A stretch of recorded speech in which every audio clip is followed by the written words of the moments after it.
दोस्तों, आपने चाइना की अभी रिसेंट जो वीडियो वायरल हुई थी उनको ज़रूर देखा होगा।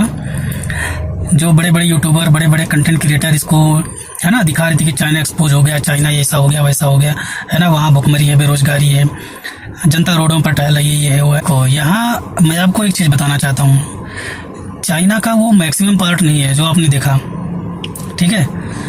वो चाइना का हिडन पार्ट है, जो हिडन है, क्योंकि यहाँ से जो ब्लॉगर जाते हैं, जो यहाँ के ट्रेवलर जाते हैं, जो वीडियो बनाते हैं, जो रूरल एरिया में जाकर के वो वीडियो बनाते हैं, उसमें भी कहीं ये चीज़ें पहले नहीं दिखी थी। इसका मतलब ये कि वो केवल कुछ ही जगहों पर एग्जिस्ट करती हैं, वो चीज़ें हर जगह नहीं है।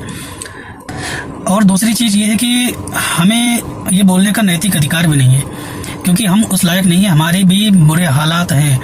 अभी आपको एक एग्जांपल बताता हूँ। इमेजिन करो कि भारत, पाकिस्तान और चाइना तीनों कंट्रीज है।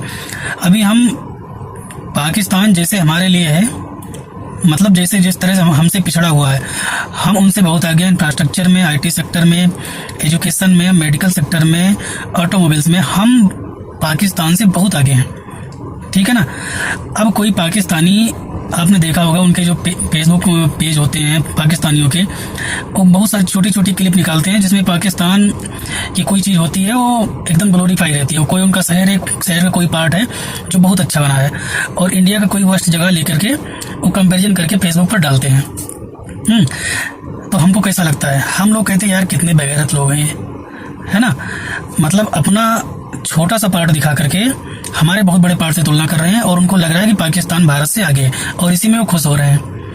अब सेम चीज़ अप्लाई करो चाइना और इंडिया के ऊपर, बिल्कुल सेम वही चीज़ है।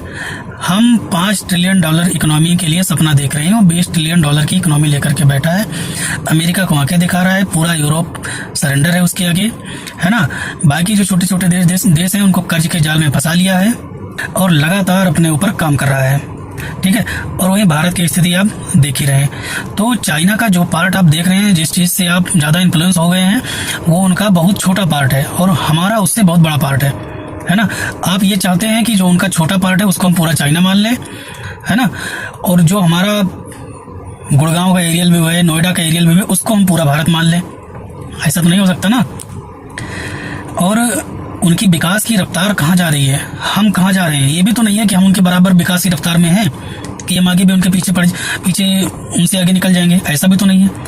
मैं आपको एक स्टोरी बताता हूँ, 2 मिनट सुन लेना। देखो, बात 2011-12 की है, जब मैं 12th में था। तो हमारे कॉलेज के बाहर एक चाय वाले की दुकान थी, मैं वहाँ जाता था न्यूज़पेपर पढ़ने। तो ठंडी का मौसम था, तो वहाँ एक न्यूज़ उस टाइम खूब निकलती थी बीजिंग के बारे में। बीजिंग में उस टाइम बहुत ज़्यादा पोल्यूशन रहता था, AQI एकदम 500-600 जैसे आजकल दिल्ली में है, वैसा होता था। और उस समय छोटे बच्चों की छुट्टी रहती थी, बड़े बुजुर्गों को घर से बाहर निकलने के लिए मना कर दिया जाता था। और ये खबर बहुत अच्छे से बढ़िया छपती थी, पेपर में फ़ोटो भी आती थी, और सेम चीज़ दिल्ली के लिए भी आती थी कि दिल्ली और बीजिंग दुनिया के सबसे पोल्यूटेड शहरों में से एक है, ठीक है।